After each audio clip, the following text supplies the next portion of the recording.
Magandang araw mga idol. Sa video ito ay ating aalamin kung ano mga component ng ating mga cylinder head at mga nilalaman nito. At dito ay ating malalaman kung paano sila gumagana at kung ano ang kahalagahan nila sa ating mga makina.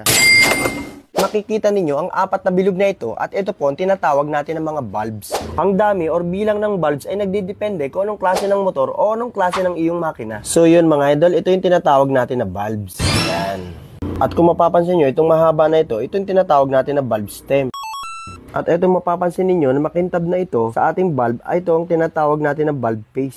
At ang valve assembly ay binubuo ng napakaraming pyesa. At ito po ang tinatawag na valve seat retainer. At nagdedepende ang dami nila kung ilang valves ang meron sa iyong makina. At dito po siya nakalagay na siya namang inuupuan ng ating valve spring. At syempre, hindi pwedeng makalimutan ang tinatawag natin na valve seal. Ang valve seal na ito ang siyang magsisealed sa oil na nasa loob ng ating cylinder head. At dito po siya inilalagay sa ibabaw ng ating tinatawag na valve guide. Upang hindi pumasok ang mga langis papunta sa ating combustion upang hindi umusok ang ating mga motor. Ay, grabe!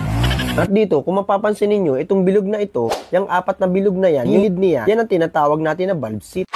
Kung saan ay dapat maganda ang lapat niyan dito sa ating valve face. At gaya ng sinasabi ko, yung makintab na nakikita nyo sa gilid ng ating mga valves, yan po ang tinatawag na valve face. At kung hindi maganda ang lapat niyan sa ating valve seat or meron siyang singaw, ay maaaring hindi maganda maging performance ang iyong makina at maaaring hindi rin mabuhay at umandar ang iyong makina. At dito, kung mapapansin po ninyo, itong apat na ito po yung tinatawag natin na valve retainer or retainer valve spring.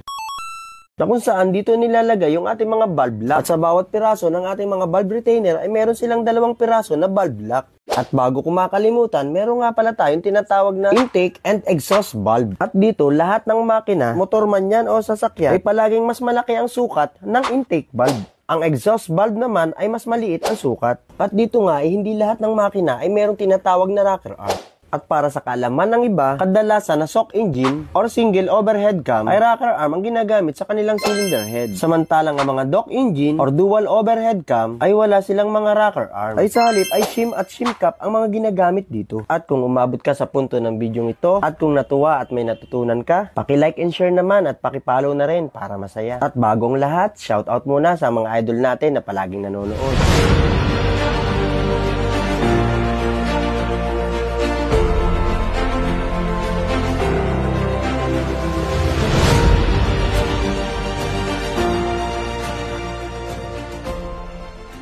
At dito, mapapansin po ninyo, ito po yung tinatawag natin na camshaft. At ito naman po ang tinatawag natin na camshaft bearing. Ang tanging trabaho nito ay pagalawin ang ating mga rocker arms. At kapag gumalaw na ang ating rocker arm, itutulak naman ito ang kanyang mga valves.